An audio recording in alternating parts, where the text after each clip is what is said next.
बिस्मिल्लाहिर्रहमानिर्रहीम। अस्सलामुअलैकुम। मैं हूँ शहरी रज़ा। और सबसे पहले तो मेरे तमाम देखने वालों को, सुनने वालों को रमज़ान की बहुत बहुत मुबारक हो। आप सबको रमज़ान बहुत मुबारक हो। अल्लाह पाक इस साल भी रमज़ान आपके लिए रहमतों वाला बना के भेजे और सबके रिस्क में बरकतें हों और सेहत हो। जो आपकी मुरादें हैं, जायज़ मुरादें हैं, अल्लाह वो सब आपको आपकी पूरी फरमाए। तमाम दुआएं और आप सब पे बहुत अपना करम रखे। और इस्लामाबाद में जो अर्थक्वेक आया है, ज़लज़ला आया है, तो उसके लिए भी मेरी बहुत सारी दुआएं हैं कि अल्लाह पाक सब्र अता फ़रमाए और सबको अपने हिफ्ज़ व अमान में रखे। ख़ासकर जो हमारे नॉर्दर्न एरिया के रहने वाले पाकिस्तानी हैं, उन सब पे अपना बड़ा ख़ास करम करे परवरदिगार, और हर अज़ाब से, हर मुश्किल से परवरदिगार हम सबको अपनी हिफ्ज़ व अमान में रखे। आज वीडियो बनाने का मकसद ये था कि मैं सुबह से बहुत सारे लोगों के मैसेजेस और वॉइस मैसेजेस और कुछ लिंक्स मौसूल कर रहा हूँ व्हाट्सएप पे, क्योंकि मैं इस वक्त अमेरिका में हूँ और बहुत लोग याद कर रहे हैं। ज़ाहिर सी बात है, सबसे ज़्यादा तो आमिर भाई को याद कर रहे हैं, आमिर लियाकत हुसैन को। और आमिर भाई को कौन याद नहीं करेगा, सभी याद कर रहे हैं। और उनके बच्चे भी बहुत मिस कर रहे हैं यकीनन, अहमद और दुआ। तो अल्लाह पाक उनको भी सब्र जमील अता फ़रमाए। और बहुत उनके चाहने वाले उनकी वीडियोस भी शेयर कर रहे हैं और बहुत सारी चीज़ें, तस्वीरें भी शेयर कर रहे हैं। और अक्सर लोग कह भी रहे हैं कि रमज़ान आमिर भाई के बगैर बड़ा सूना लग रहा है। और क्यों ना लगे, क्योंकि आमिर भाई ही वो शख्स हैं जो आज तमाम चैनल्स पे ये रमज़ान ट्रांसमिशंस चल रही हैं। तो इसका लाने वाला वो शख्स था जिन्होंने वो इस रमज़ान ट्रांसमिशन के क्रिएटर थे। और उन्होंने लोगों को अवेयरनेस दी कि रमज़ान कैसे सेलिब्रेट करते हैं, रबीउल अव्वल कैसे सेलिब्रेट करते हैं, मुहर्रम में क्या किस तरह ट्रांसमिशन की जाती है, और गेम शो कैसे होता है, मॉर्निंग शो कैसे होता है जिसमें कुरान की तिलावत हो शुरू में और उसके बाद उसकी तर्जुमा और तफसीर हो। और कोई भी दिन उसके हिसाब से प्रोग्राम को लेके चलना, क्या वो रमज़ान हो, क्या वो कोई और आम दिन हो। वो एक, मैं उनके बारे में क्या तारीफ़ करूं, उनके लिए क्या कहूं, आप सबको पता ही है। और ना सिर्फ ये कि वो सारा हुनर जानते थे, वो अपनी टीम के, अपने लोगों के मिजाजों को समझते थे और उनकी अनकही बातों को, खामोश होंठों को भी समझते थे, खामोशी को समझ जाया करते थे।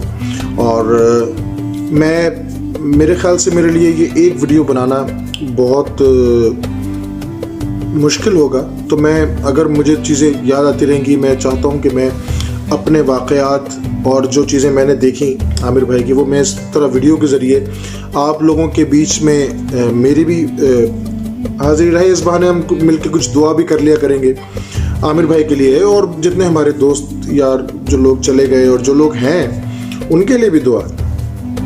तो बस ये आपसे एक राब्ते का सिलसिला है, एक रब्त का सिलसिला है। इस वजह से मैंने सोचा कि मैं इस वक्त ये वीडियो बनाऊं। कुछ बातें याद आ रही थी कि रमज़ान तो आज शुरू हुआ है। हमारा रमज़ान जब हम आमिर भाई के साथ हुआ करते थे, तो हमारा रमज़ान तो शाबान में शुरू हो जाया करता था। शाबान, 14 शाबान, 15 शाबान के बाद, बल्कि सेट तो हमारा पहले से लगना शुरू हो जाता था, 1 महीने पहले से।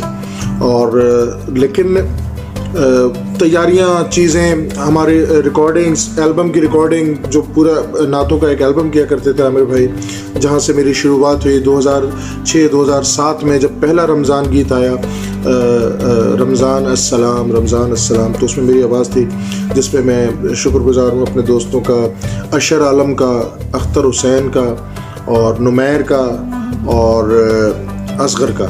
ये चारों वो लोग थे जो, और इसहाक भाई जिन्होंने मुझे इन चारों से मुतारफ़ कराया। और ये लोग चारों ऑडियो देखा करते थे जियो टीवी का। तो वहाँ से डॉक्टर साहब से मुलाकात हुई और आमिर भाई से मुलाकात हुई और सिलसिला आगे चल पड़ा। और रमज़ान गीत गाया, उसके बाद नातों में उनके साथ आवाज़ मिलाई।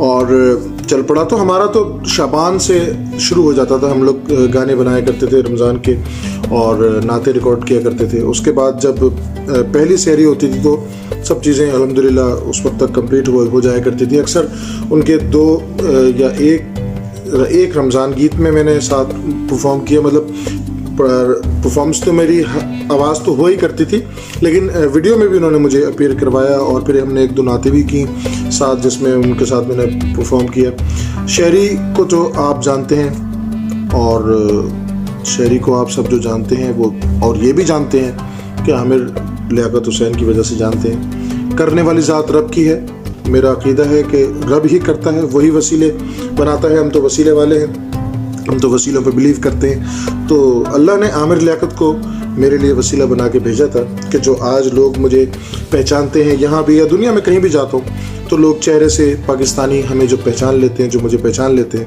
वो उसी वजह से, उस वसीले की वजह से, उस रब के करम की वजह से कि लोग मुझे पहचानते हैं। और उन्होंने बहुत प्यार किया, बहुत लाड किया, बहुत डांटा भी है, बहुत प्यार भी किया है, बहुत सराहा भी है, बहुत एजाज़ भी दिए हैं। तो उस आदमी का जितना शुक्र करूँ मैं कम है। ऐसे ही मुझे बहुत सारी बातें याद आ रही थी कि रमज़ान में हम क्या किया करते थे, ट्रांसमिशन कैसे होती थी।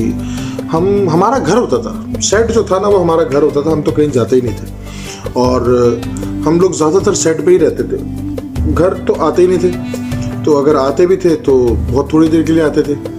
जैसे कुछ साल आखिरी के जो हमने किए तो उसमें हम लोग घर जाया करते थे, लेकिन पहले सिस्टम यही होता था कि वहीं हमारे रूम्स हुआ करते थे, जहाँ भी सेट लगता था उसी होटल में या उसी जगह पे।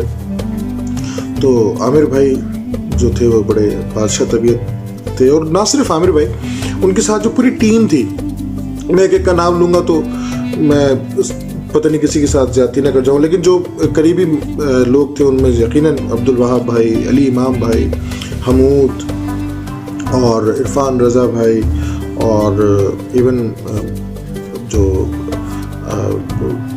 एक्स वाइफ हैं आमिर भाई की, बुशरा भाभी, वो भी साथ हुआ करती थी और बहुत एडवाइस दिया करती थी। बहुत मुझे मेरे साथ तो उनका बड़ा अच्छा था ताल्लुक़, और वो मुझे बहुत एडवाइस किया करती थी कि आप किस तरह की ड्रेसिंग करें, कौन सा कलाम पढ़ रहे हैं, क्या आपकी ड्रेसिंग होनी चाहिए। और बहुत सारे लोग, कुछ उलमाए कराम भी हमारी टीम में थे, और बहुत टेक्नीशियन, एडिटर, कैमरामैन, डायरेक्टर, पता नहीं कौन कौन लोग, हमारी 60-70 लोगों की टीम थी माशाल्लाह। वो सब आमिर भाई उनको लेकर चला करते थे। मुझे कुछ बातें याद आ रही थी कि एक दफ़ा हमारे रमज़ान के सेट में आमिर भाई अपनी टीम को कहा करते, कामरान वजहात जो कि बहुत मुश्किल काम किया करते थे आमिर भाई के साथ, तो कामरान भाई जो हैं वो उनसे और जो उनके हेड थे उन सब से और लोगों से आमिर भाई कहा करते थे कि यार देखो, ये जो हम नेकी वाला सेगमेंट करते हैं तो इसमें कोशिश करा करो कि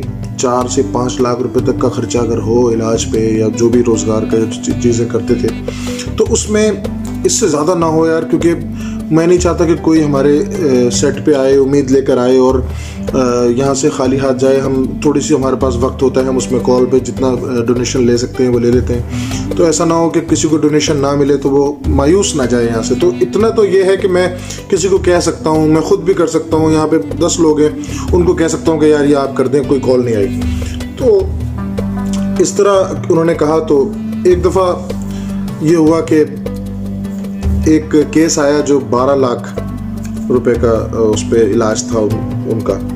तो हमारे पास जो कॉल्स आया करती थी, आपको याद हो तो, कोई अमेरिका से कॉल आ रही है जी हमारी तरफ से 50,000, कोई दुबई से कॉल कर रहा है जी हमारी तरफ से भी 50,000, कोई कहीं से कॉल कर रहा है, कह रहा है जी 1 लाख हमारी तरफ से, 20,000 हमारी तरफ से, 2,000 हमारी तरफ से, जिसकी जो है बेचारा वो अपना पार्टिसिपेट करता है। तो इस तरह 5 लाख या 4 लाख या 3 लाख जमा हुआ करते थे। लेकिन एक दफ़ा जब ये 12 लाख रुपए का आया तो आमिर भाई हिल गए कि मैं ये 5 से 7 मिनट बोल के ये 12 लाख कैसे, बहुत टाइम लग जाएगा इसमें, 12 लाख 5 लाख जमा करने में ही आधा घंटा लग जाता है, तो मैं ये कैसे करूँगा। तो खैर अल्लाह का नाम लेके सेट पे आए, और जब पहली बार कोई पहली कॉल आई तो उन्होंने कहा आमिर भाई इनका इलाज कितने में होगा। आमिर भाई ने कहा कि जी इनका 12 लाख रुपए का। तो उस कॉलर ने कहा कि आमिर भाई 12 लाख मेरी तरफ से। तो हम सबकी खुशी का आलम था कि यार अल्लाह तेरा कैसा करम है परवरदिगार। आप यकीन जाने, ये मैं अंदर की बात आज आप लोगों से शेयर कर रहा हूँ कि वो कैसा आदमी था। कि जब वो अंदर गए, ब्रेक हुआ, उनका एक रूम था जहाँ वो बैठ जाया करते थे ब्रेक में जाके। तो जब अंदर गए तो वो गिड़गिड़ा के रो रहे थे। हम सब बाहर रुक गए कि इस वक्त दूसरे फेज में आमिर भाई नहीं जाना चाहिए। वो गिड़गिड़ा के रो रहे थे कि या अल्लाह मुझे माफ़ कर दे, या अल्लाह मुझे माफ़ कर दे। मैं ये समझता था कि ये मैं करता हूँ, मेरी क्या औकात है यार, मेरे मालिक तू करने वाला है, मैं अपनी हैसियत के हिसाब से क्यों सोच रहा हूँ, तूने कैसा करम किया मुझ पर। वो ऐसा आदमी था। इसके अलावा भी बहुत सारी चीज़ें जो मैंने देखी, और अचानक मैं एक रूम में पहुँच गया तो कहने लगे यार शरी ये किसी को बताना नहीं, बस ये हम करते हैं। पता नहीं कितने लोग, एक बंदा जा रहा है जी कोरंगी लाडी, वहाँ पे राशन लेके जा रहा है, कोरंगी टाउन जा रहा है, कहीं जा रहा है, कहीं जा रहा है। ये सब वो जाहिर सी बात है अल्लाह की रज़ा के लिए किया करते थे, कोई दिखावे के लिए नहीं करते थे। अल्लाह उनका कबूल फरमाए। जिस तरह वो अल्लाह और रसूल और अहले बैत और असहाब का जिक्र किया करते थे, मेरी तो हमेशा ये दुआ होती है जब से उनकी खबर सुनी है, जब से मैं यही दुआ करता हूँ कि या अल्लाह पाक अगर किसी एक लम्हे, मुझे तो पता है कि बहुत वो मोहब्बत से करते थे, आप सबको भी पता है, लेकिन दिलों के हाल अल्लाह जानता है कि अगर किसी वक्त वो बहुत रिक्कत से, बहुत इश्क में डूब के, बहुत मोहब्बत के साथ उसने अगर तेरा नाम लिया है परवरदिगार, तुझसे अगर तौबा की है, तुझसे अगर इस्तग़फ़ार किया है, तेरे हबीब का नाम मोहब्बत से लिया है, और कोई उस तेरे हबीब का जिक्र करते हुए, सुनते हुए, और उसकी आँख अगर कभी नम हुई है, तो परवरदिगार उसे एक लम्हे के सदके उनकी मग़फ़िरत फरमा दे। या मेरे मालिक उनकी मग़फ़िरत फरमा दे, उनकी गलतियों को, उनको कोताहियों को माफ़ फरमा दे, और उनके दर्जात बुलंद फरमा दे। या मेरे मालिक आमीन। और उनकी कब्र को नूर नूर कर दे, उन पे ख़ास अपना करम कर दे, और रसूल करीम की शफ़ाअत उनको नसीब हो। आमीन या रब्बुल आलमीन। ये बातों का सिलसिला करते रहेंगे, और मैं आप यकीन जाने कि इस तरह जब मुझे लोग कहते हैं कि कोई वीडियो बना दें, कुछ क्लिप रिकॉर्ड कर दें, तो मैं एक क्लिप रिकॉर्ड करता हूँ, उसमें कुछ मिस्टेक्स होती हैं, रीटेक्स होती हैं, फंबल्स होते हैं बोलने के, और फिर मैं उसको दोबारा रिकॉर्ड करता हूँ। लेकिन आमिर भाई के लिए मैं बोल रहा हूँ, तो आप यकीन जाने कि अभी 12 मिनट हो चुके हैं, कोई फंबल नहीं आया, और कहीं मैं रुका नहीं, कुछ भूला नहीं कि मैं क्या मुझे कहना था, मैं क्या किस तरफ चला गया। अभी मैं इसी तरह और बोलता जाऊँ। आमिर भाई के लिए वाक़यात हमारे पास इतने हैं, चीज़ें हैं, तो मैं आप लोगों से शेयर करता रहूँगा। इस तरह मेरे भी दिल के जो हैं वो थोड़ा सा मुझे सुकून मिलेगा। फिर क्या करूँ कि वो क्या शख्स था, और मैं इस वक्त आप लोग समझ सकते हैं कि मैं इस वक्त कैसा उनको मिस कर रहा हूँ। आज मैं भी किसी रमज़ान ट्रांसमिशन के हिस्सा नहीं हूँ, जबकि मुझे कॉल्स आई हैं, और जिन्होंने कॉल्स की उनका बहुत शुक्रिया, उन तमाम चैनल्स का, और वहाँ पे जो लोग काम करते हैं उन सब का भी बहुत प्यार है कि वो याद रखते हैं और हमें बुलाते हैं। और लेकिन ये कि मैं यकीन जाने मैं जानबूझ के यहाँ हूँ कि मैं रमज़ान ट्रांसमिशन में अगर मैं वहाँ पाकिस्तान में होता तो शायद मैं, और मेरी कैफियत बहुत, जिस आदमी ने ला के खड़ा कर दिया, ऐसे रूशनास करा दिया, मुझे क्या पता नहीं कितने लोगों को। आप देखें कितने नातख़्वां, कितने उलमाए कराम बहुत सारे ऐसे हैं जो बहुत नहीं आया करते थे टेलीविज़न पे, अपना मदरसों में, अपने मस्जिदों में, और उनको रूशनास कराया, लोगों से उनको मिलाया, और बहुत लोगों को वो आदमी देखता था कि टैलेंट किस में है। अच्छा, मौका बहुत लोगों को दिया, लेकिन बहुत सारे लोग रुक नहीं सके। कोई एक आध दफ़ा में चला गया, कोई 2 दफ़ा में चला गया। जिसमें टैलेंट था उसको उन्होंने पूरा स्पेस दिया। अगर टैलेंट था तो उसने अपने आप को मनवाया, अपनी जगह बनाई, और इसी तरह बहुत सारे लोग रुके रहे और उनके साथ आखिर तक रहे। और मैं ज़्यादा वो वाली बातें नहीं करूँगा कि आखिर में क्या हुआ और ये क्या हुआ और वो क्या हुआ, और बस मैं यही कहूँगा कि प्लीज़ प्लीज़ प्लीज़ प्लीज़ मेरे पाकिस्तानी भाइयों बहनों, आप खुद जज ना बने बहुत जल्दी।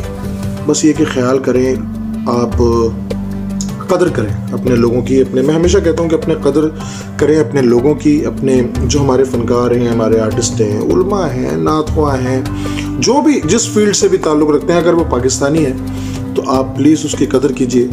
बाद में उसके साथ तस्वीर खिंची हुई डीपी पे लगा के उसको याद करने से बेहतर ये है कि आप ज़िंदगी में उसकी कदर करें। मेरे वालिद एक बात करते हैं हमेशा, कहते हैं कि बेटा बाद में मत पछताना, मैं बैठा हूँ, जो भी खिलाना है, जो भी पहनाना है, जो कुछ करना है मेरे सामने अभी कर लो, मैं हयात हूँ। अल्लाह उनको ज़िंदगी दे, मेरे माँ बाप को और आप सबके माँ बाप को भी सलामत रखे अल्लाह पाक, और जो जिनके गुजर चुके हैं उनकी मग़फ़िरत फरमाए परवरदिगार।